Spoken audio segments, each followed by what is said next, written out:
that is currently pondering the church universal. Why?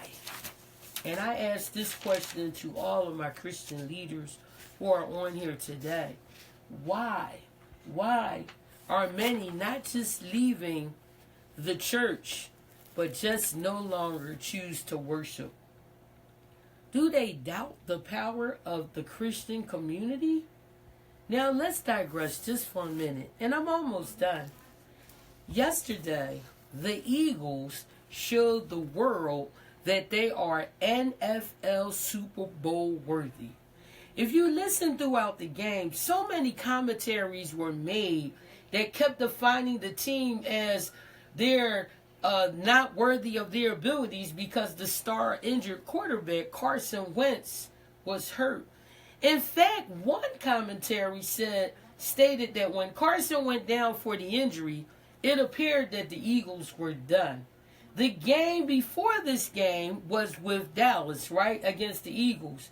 And that second string quarterback, Nick Foles, he got so much bad press. They did Nick Foles wrong. In fact, he was placed in the same position before and the outcome was not good. So this time, the very same doubting Thomases that said Nick Foles would not bring the team to the win was spewed throughout the first half. Incompletes, clock running, anxiety over touchdown. Oh, the field goals is horrible. Would Mr. Foles come through for the team? At the end of the game, Coach Peterson kept reiterating it was a team effort. Foles played how he was supposed to, but it was the team in the locker room that working together got the win.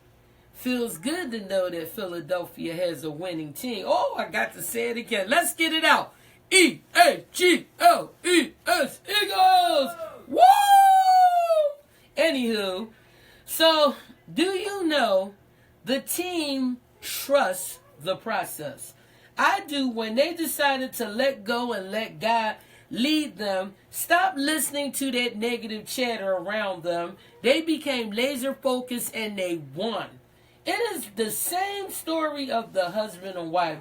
Apparently, they held on to the land because they believed what other people said. Somewhat they believed, but not wholeheartedly, really. They wanted to be in the ecclesia because it was the thing to do.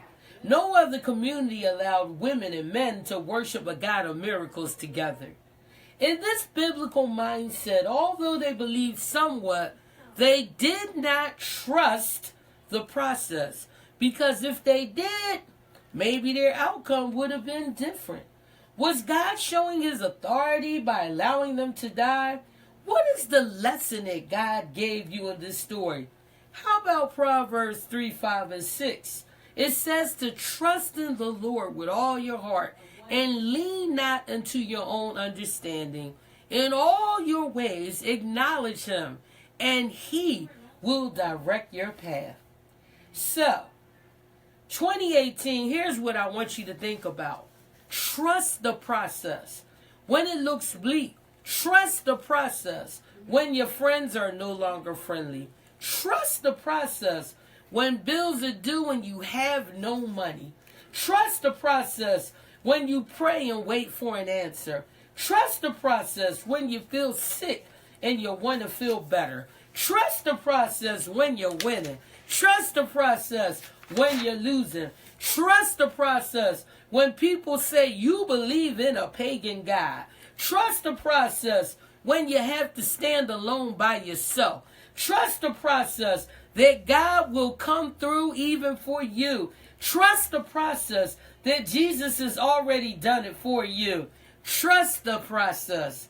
It's Jesus. So now before I say goodbye to my friends, I just have one more thing to tell you.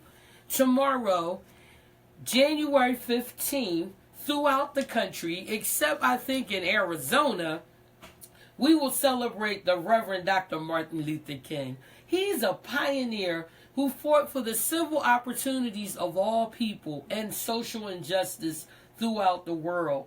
He died because of his influence and his truth that he had for so many people. Most notably, his speeches, I Have a Dream, epitomize trusting the process. If you're able to take a moment tomorrow